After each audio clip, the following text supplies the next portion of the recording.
In Sir Dawda's own words, "We in the Gambia in particular are in the middle of a development process. It is going to be a long process." This reflection personifies the endurance and change throughout his life. The man known to history as Al-Haji Sir Dawda Kairaba Jawara was born Dawda Kairaba Jawara on the 16th of May 1924 in Barajali, a protectorate part of the British colony of Bathurst. Born to Al-Mami Jawara and Mama Fati, he was one of 6 sons and last born to his mother. His maternal siblings were Nasise and brothers Basedi and Sharifo Jawara. His father Al-Mami had several wives and was a trader who hailed from an aristocratic family and commuted from Barajali to his trading post in Wali Kunda. The Jawaras are also said to have served in the Gbara or Great Assembly of the Mali Empire.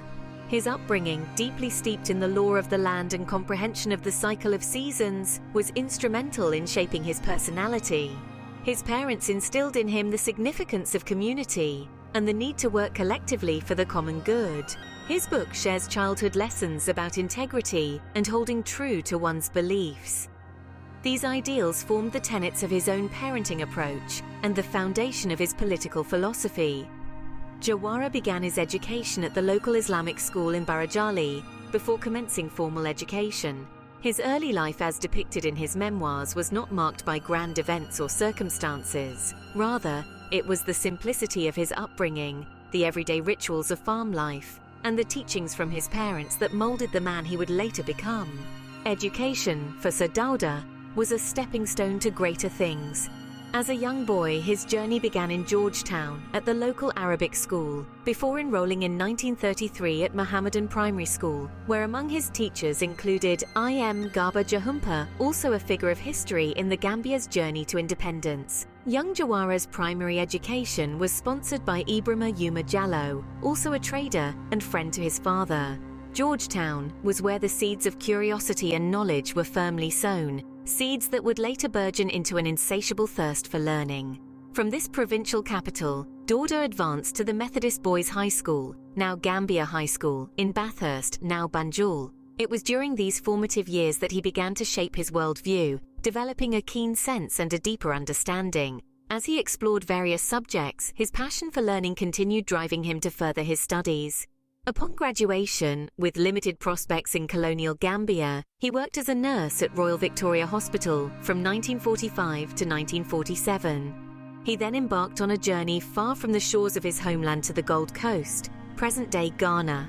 He enrolled at Prince of Wales College in Achimota, where he studied science. Jawara subsequently won a scholarship to pursue veterinary studies at the University of Glasgow. Whilst in Scotland, away from familiar surroundings, Dawda underwent a significant transformation. Although he showed no interest in politics, even having met Kwame Nkrumah while studying in Ghana, Jawara would subsequently join the Student Labour Party's Forward Group in Scotland, alongside Cheddi Jagan, who later became Prime Minister of British Guiana. As a student, Jawara was active in socialist politics. Although as a politician, he gave up socialism. It was also around this period when Jawara converted to Christianity. This shift in religious beliefs was more than just a personal choice. It was reflective of his evolving identity. In his desire to align himself with the majority of his kin and countrymen back home in the Gambia, Jawara reconverted back to Islam in the mid-1960s.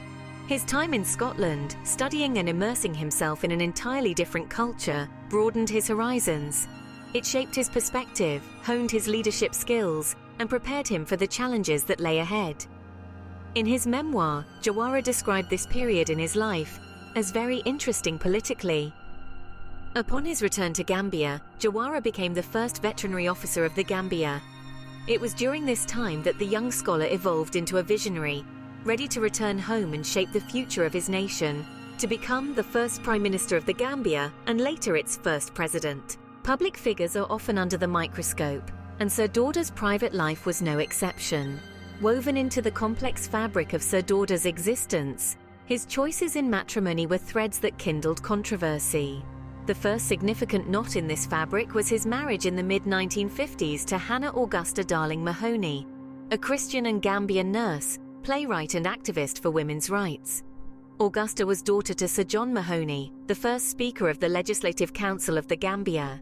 She is also a figure of Gambian history, as the first woman to contest elected office in the Gambia in 1960. This union was not just an exchange of vows. It marked the intersection of two major religions, Christianity and Islam. As per historical records, Sir Dawda, who had converted to Christianity before reconverting to Islam, took the hand of a Christian woman in matrimony. This decision set off a flurry of controversy in the Gambia, a nation characterized by a predominantly Muslim demographic. The murmurs around this marriage were not confined to the intermingling of religions, but extended to the question of religion's role in public life. The unconventional nature of this union at the time invited criticism from some quarters.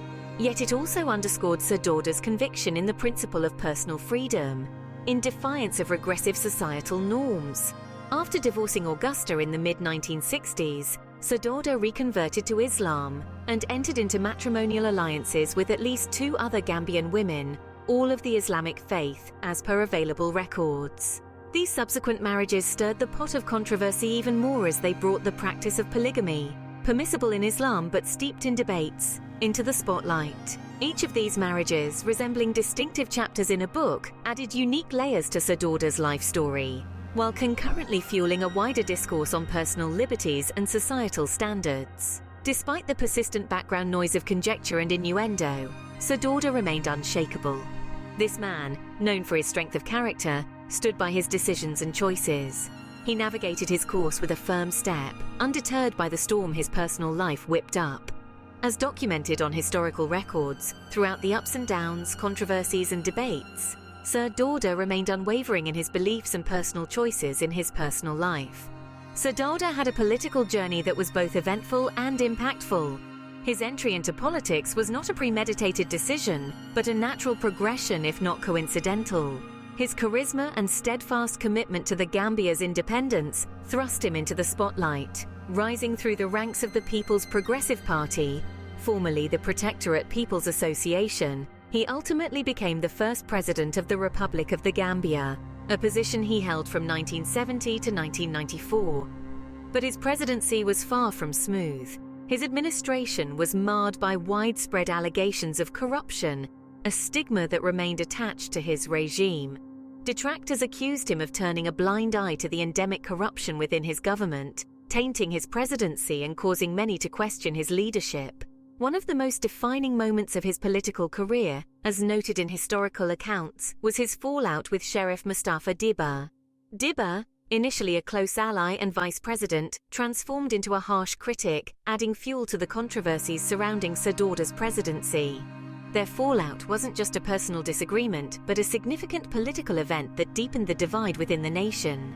In the early 90s, Sir Dawda attempted to relinquish power, a move that was met with skepticism and was considered by many as a political ruse to either pacify his critics or shift the indiscreetly ambitious, including his vice president, from the line of succession. The controversy this decision sparked further dented his reputation, marking the beginning of what some analysts deemed to be his political downfall. His political career abruptly ended on the 22nd of July 1994, when he was overthrown by Lieutenant Yahya Jammeh's military coup. This marked the end of an era characterized by political turmoil, allegations of corruption and power struggles. Despite the challenges, Sir Dawda left an indelible mark on the Gambia's political landscape. His journey, despite being laden with controversies, played a crucial role in shaping the nation's political framework. His legacy, like his career, was a journey of victories and challenges. Sir Dawda's leadership was not without its international conflicts. His tenure was marked by a series of fallouts with other leaders, which significantly impacted his political career and the Gambia's international relations. One of the most notable of these was his fallout with former President Abdou Diouf of Senegal. The two leaders had initially collaborated to form the Senegambia Confederation, a bold step towards Senegambia integration in the aftermath of the bloody coup attempt in 1981 by Gambian revolutionaries who are said to have received training in Libya from the late 1970s after Sir Dawda fell out with Muammar Gaddafi. However, when Diouf insisted on a tighter federation, Sir Dawda resisted, successfully asserting the Gambia's sovereignty, a shrewdness and patriotism which most Gambians lament the current office holder lacks. The disagreement with Diouf led to the unceremonious dissolution of the Senegambia Confederation in 1989, straining relations between the two culturally intertwined neighbors. Sir Dawda's conflict with Libyan leader Muammar Gaddafi was another significant event. As open-source diplomatic cables indicate, Gaddafi's aggressive push to use economic cooperation and assistance through the flagship Gambia-Libya Arab Public Transport Corporation to pressure Sir Dawda into changing the Gambia's policy of non-alignment when it comes to thorny international issues was met with resistance from Sir Dawda. This led to a tense standoff, and one thing led to another. Eventually, Sir Dawda nationalized the corporation and renamed it the Gambia Public Transport Corporation. This caused unprecedented disruption to diplomatic relations between the two countries, which took years to mend. A significant fallout was also reported to have occurred with the Nigerian military command stationed in the Gambia in the months following the abrupt change of government in Nigeria, which experienced a coup by General Sani Abacha. The cause and circumstances of this tension remains unclear. However, from the testimonies of former and serving personnel at the time, this did create a command and leadership vacuum which might have indirectly contributed to the failure of the early warning systems to detect and disrupt the military coup that ended Sir Dawda's presidency on the 22nd of July 1994. These fallouts marked significant turning points in Sir Dawda's political career. They undoubtedly shaped the course of the nation's history. Despite the challenges they posed, Sir Dawda stood his ground, defending his nation's sovereignty and interests at every turn. His confrontations with other leaders paint a picture of a leader who, despite his flaws and gentle mannerism, was unwavering in his commitment to defending the sovereign interests of his country. In 1994, Sir Dawda's political career was abruptly halted. The position of leadership, which he held for over 3 decades, was seized in a coup orchestrated by a group of subaltern officers, including then-Lieutenant Yahya Jammeh. This unforeseen transition marked the commencement of Sir Dawda's lengthy and solitary journey into exile, an episode of his life often referred to as the exile years. After it became clear that this coup was not a threat to Senegalese interests, as was the case in 1981, Senegalese intervention to re-establish constitutional order was off the cards. So having been taken in by the crew from US ship Lamour County, which coincidentally docked in Banjul a day before the coup, supposedly to take part in an unannounced joint exercise with a Gambia National Army which ironically had no maritime functions or assets, Sir Dawda spent time in Senegal before seeking asylum in the United Kingdom. Bereft of his power and prestige, he found himself in a foreign land, left alone to mull over his past and envision the future of his cherished Gambia. This marked a challenging time in his life, with his absence from the political scene leaving a palpable void that the political party he left behind found hard to compensate for. However, his exile didn't spell the end for Sir Dawda. Instead, it provided him with the opportunity to reflect on his time in power and to record his thoughts and experiences in his memoirs. He penned down his triumphs and tribulations, the peaks and valleys of his political career, and the invaluable lessons he had learned. His return to the Gambia in 2002, after spending 8 years in exile, was met with a wave of jubilation. But as the stringent conditions of his return would have it, he was restricted from taking part in any public engagement by a despotic and paranoid President Yahya Jammeh. Despite the undue restrictions, even in his twilight years, Sir Dawda's fervour for his people and his homeland never diminished. Sir Dawda passed away at the age of 95 years old on the 27th of August 2019 in Jawara in the Gambia.